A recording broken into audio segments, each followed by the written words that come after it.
মেয়েদের প্রোটেকশনের জন্য হাজারো আইন থাকে রে, ছেলেদের তো প্রোটেকশনের দরকারই পড়ে না। সমাজ মনে করে ছেলেদের উপর আবার কিসের অত্যাচার।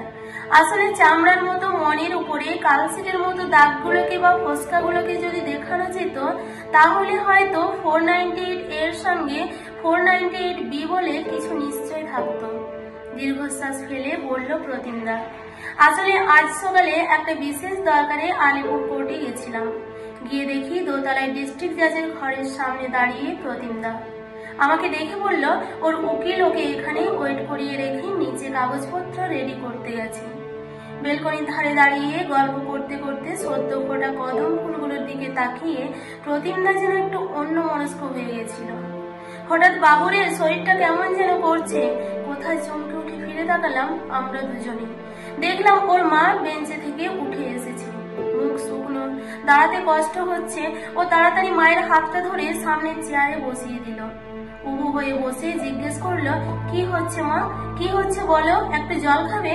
মাসিমা ঘাড় নাড়তে ব্যাগ থেকে জল বের করে দিল প্রতিমদা। উনি কাপা হাতে বেশ খানিকটা জল খেয়ে কিছুটা যেন ধাতস্থ হলেন। তখন দাদা ভ্রু কুঁচকে বলল, মা তুমি প্রেসারের ওষুধটা খেয়ে বেরিয়েছিলে? উনি থতমত খেয়ে বললেন, না তো রে, আমি কোনো রকম দুটো নাকে মুখে গুঁজে বেরিয়ে পড়েছি। প্রেসারের ওষুধ খেতে একেবারেই খেয়াল নেই।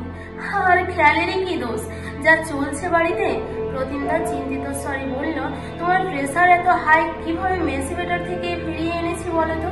যত যাই হোক, রেগুলার ওষুধগুলো তোমার স্কিপ করে যাওয়া অন্যায় মা। ভদ্র মহিলা মৃদু হেসে বললেন, আর ন্যায় অন্যায়, ন্যায় কাজ করলে কি আর আসামির কাঠগড়ায় দাঁড়িয়ে হাত জোড় করে বলতে হতো আমার কোনো দোষ নেই হুজুর?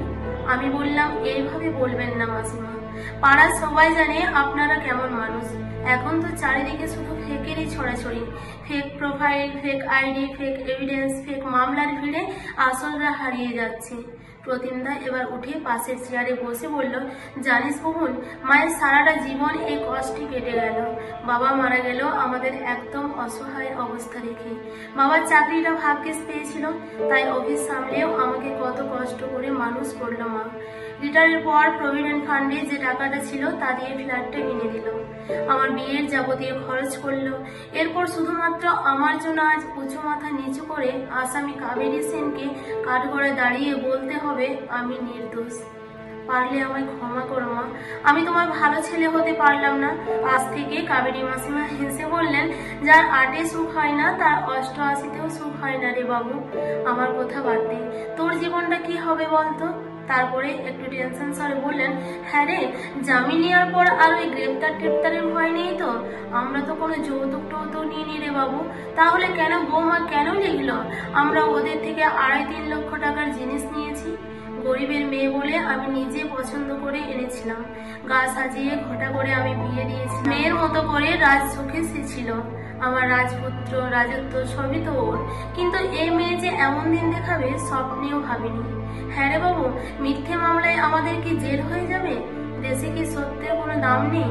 তারপর একটু থেমে বললেন, একটু ভেবে দেখ বাবা, ওর তো সমস্যা আমাকে নিয়ে। তুই বরং আমাকে বৃদ্ধাশ্রমে রেখে আয়, মাঝে মাঝে দেখে আসবি, ফোনে কথা হবে, ভিডিও কলে কথা হবে। আমার বয়সে কত মানুষ তো ওখানে থাকে, আর অনেক ফ্যাসিলিটিও আছে। আমি তো কাগজে প্রায়ই আর দেখি। প্রতিমদা অত্যন্ত উত্তেজিত হয়ে বলল, এই নিয়ে বহুবার কথা হয়েছে মা, বারবার এক কথা বলো না তো, বিরক্ত লাগে। যে থাকার সে শত অসুবিধা মানিয়ে নিয়েও থাকবে, আর যে থাকার নয় সে কিছুতেই থাকবে না। মাসিমা হেসে বললেন, আমি আর কদিন বাঁচবো বল? হুট করে পড়লে মরে যাব।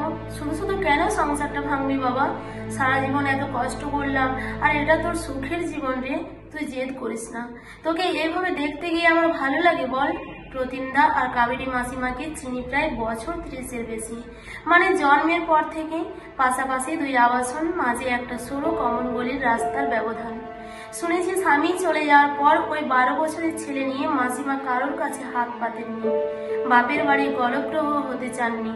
চেষ্টা করে স্বামীর চাকরিটা করেছিলেন, সামান্য মাইনেতেও ছেলেকে ইঞ্জিনিয়ারিং পড়িয়েছিল। শান্ত নির্বিবাদী সদা হাস্যময় মাসিমার জীবনে সবচেয়ে কঠিন সময়টাতেও ভেঙে না পড়ে আত্মমর্যাদায় মাথা উঁচু করে ঘুরে দাঁড়িয়েছিলেন। ছেলের মধ্যেও মান আর হুঁশ দুটোই ভরপুর বজায় রেখে মানুষ করতে পেরেছিলেন। মা হারা সাথী বৌদিকে অনেক আশা নিয়ে ঘরে নিয়ে এসেছিলেন, সংসারের চাবি তুলে দিয়েছিলেন মেয়ের মতো মনে করে। তবু তাদের এই অবস্থা দেখে বড্ড কষ্ট হলো। আক্রোশ হতে লাগলো সমাজের উপর, আইনের উপর, মানুষের উপর আর মনুষ্যত্বের উপর। এইসবে ভাবছি, হঠাৎ দেখি সাথী বৌদির সিঁড়ি দিয়ে উপরে উঠছে।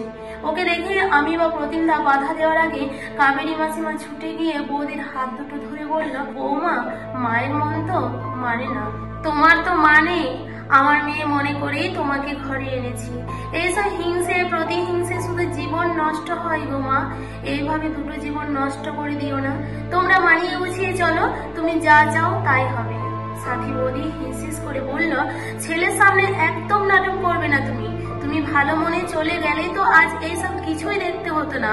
ভোগও এখন ফলস কেসি। আর যদি মুক্তি চাও তো আমার কথা মতো এই ফ্ল্যাট আমার নামে করে দাও, বা ক্যাশ 25 লক্ষ টাকা দাও, আমি এক্ষুনি কেস তুলে নেব। দুরদার করে বলে চলে গেলেন কোর্টরুমের ভেতরে। ঠিক এমন সময় ডাক পড়লো 29/2022 প্রতিম সেন এবং সাথী দত্ত সেন হাজির। প্রতিমদা আমাকে বলল, মাকে একটু ধরে আনতে পারবে বুবুন? আমি ধরে ধরে মাসিমাকে নিয়ে ভেতরে গেলাম। আসামি হাজির। কাবেরী মাসিমা আর প্রতিমদা হাত তুলে বলল, হাজির স্যার। আর সাথী বৌদি কাঠগড়ায় দাঁড়িয়ে বেমালুম বলে গেল তার উপর অকথ্য অত্যাচারের বানানো গল্প, তার বাবার থেকে জবরদস্তি নেওয়া পরে টাকার মিথ্যে কাহিনী, তাকে বাড়ি থেকে বের করে দেওয়ার সাজানো নাটক। কি নিপুণভাবে অভিনয় করতে পারে মানুষ। 2.5 মাস পর পরবর্তী ডেট দিতে আমরা এজলাস থেকে বেরিয়ে এলাম। প্রতিমদা হতাশার সুরে বলল, সারা জীবনের মামলা বুবুন, বুঝলি? দেখলাম মাসিমা রীতিমতো ঘামছে। মানসিক শারীরিক এত ধকল, এত অপমান আর অসম্মান বইতে অপারক প্রায় 76-এর ভারী শরীরটা। মায়ের হাতটা শক্ত করে ধরে আস্তে আস্তে সামনের করিডোর দিয়ে অদৃশ্য হয়ে গেল প্রতিমদা।